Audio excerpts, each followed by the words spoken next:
So, good day. My name is Rosette Ventura and ito naman yung topology nung part 2 nung NTP sa Lab 11. So, si Gigabit Ethernet port 00 is connected dito sa Gigabit 00 ni R2. And then si Gigabit 01 naman ni R1 is connected dito sa Gigabit 00 ni R3. So, ito yung kailangan nating gawin na configuration. So, first is configure the time zone, time, and date on R1 to match your local time. Next is configure R1 as an NTP server with the default stratum level. Then R1 should authenticate NTP.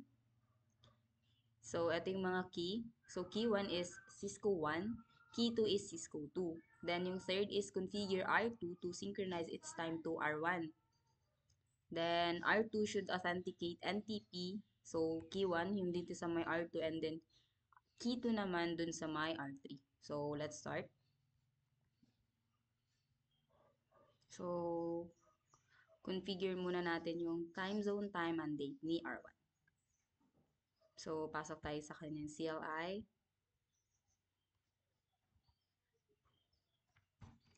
So, pasok tayo sa privilege execution mode. So, show clock command. So, as we can see, UTC siya. So, using the clock set. So, now it's 12:13 p.m. na.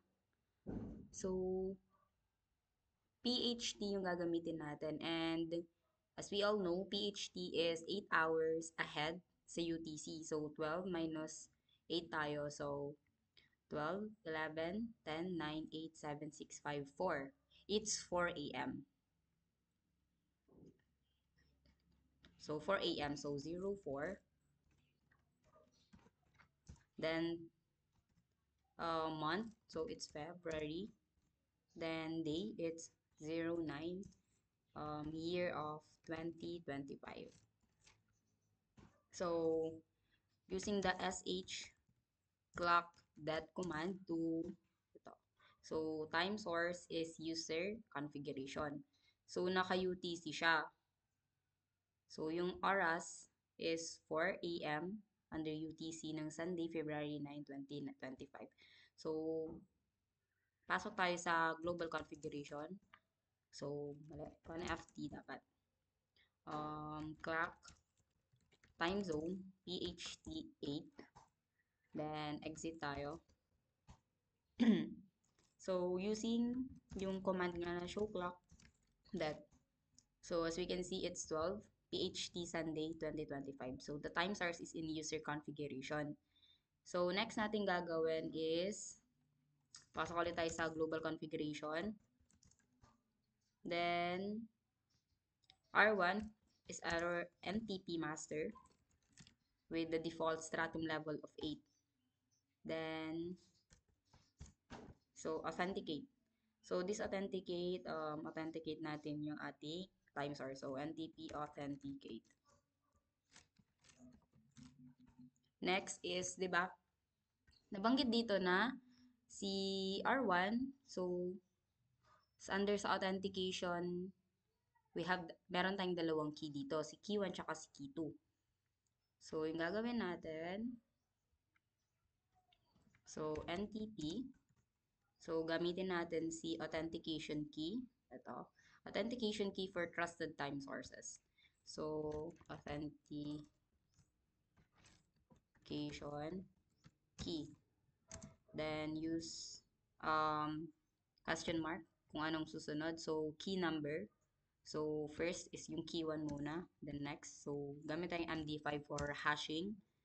Secure hashing. Then, next. Yung authentication key, which is Cisco 1 for key 1. So, ulitin natin. For key 2 naman. So, ito. Then, MD5 for Cisco 2 authentication key. Then, next, for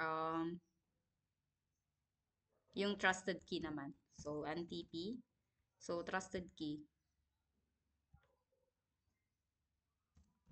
Trusted key 1, and then trusted key 2.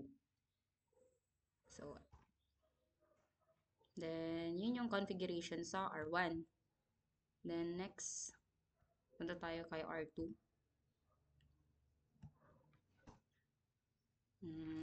EN, show clock. So, same process sa R1. Clock set, 04. 0400 for our minutes, and then 004 seconds. Then, month is February, day of 9/2025. So, using SH clock command.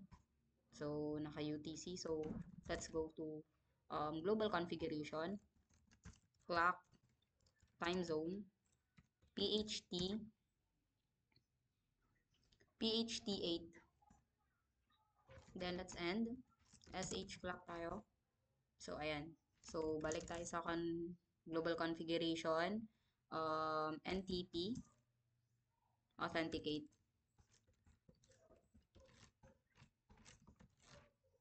Ayan. NTP, so, authentication key. So, nabanggit doon na ang gagamitin natin sa R2 is si authentication key Cisco 1. Authentication key 1, MD5, then Cisco 1. Then NTP, trusted key 1. Then, yung server, NTP server. Then, yung gagamitin nating IP dito is si 192.168.12.1, which is, itong IP na to is, ito yung IP ni R1 na connected kay R2. So, and then, followed by key.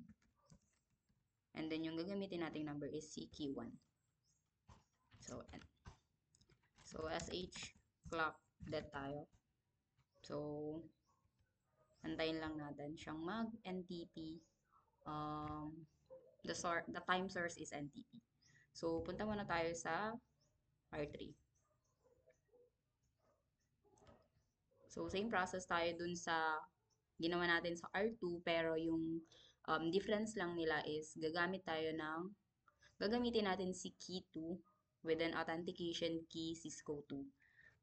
So, EN. So, mali ako doon. Let's check. Wala pa din. So, let's see our NTP status. So, unsynchronized pa siya. So, sa R1 naman, let's see.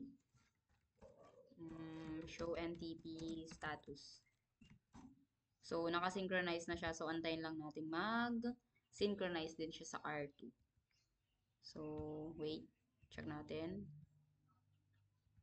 Check natin ulit yung kanyang NTP association. Asok na lang. So, ayan.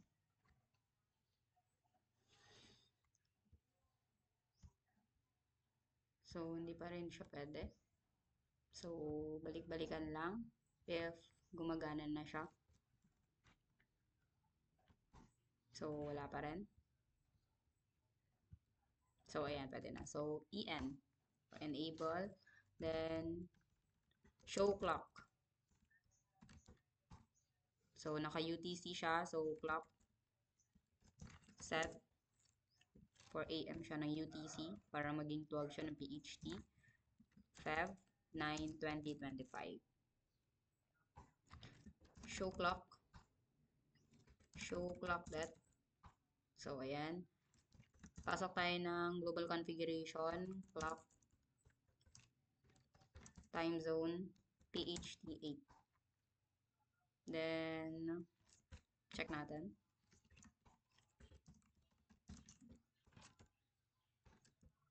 So, ayan.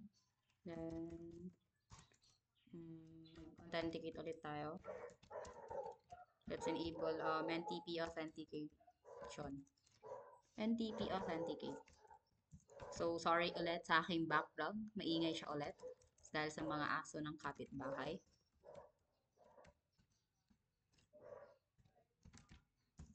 NTP authentication para hindi ka malito.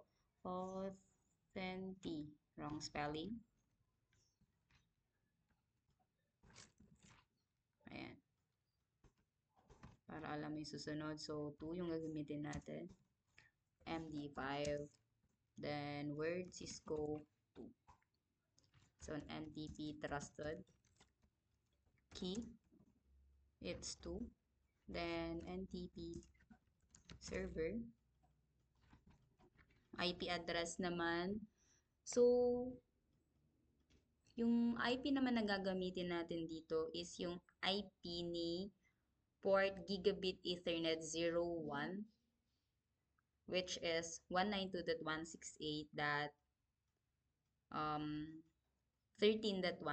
Yun yung IP ni port 01 ng R2 na nakakonect sa R3. So, 192.168.13.1 followed by key and then number 2. So, ayan. So, mag-exit tayo dito. So, balik muna tayo kay R2. Let's see. So, ayan. Time source is NTP. Now, let's check if nakasynchronize na yung kanyang NTP. NTP, no. Show NTP status. So, synchronize na siya, stratum 9. So, let's see. NTP as of. So, yeah. Show NTP status. So, unsynchronize siya. So, mag-antay lang muna tayo. Show NTP as of. Ayan. So, balikan ko kayo if okay na sa R3.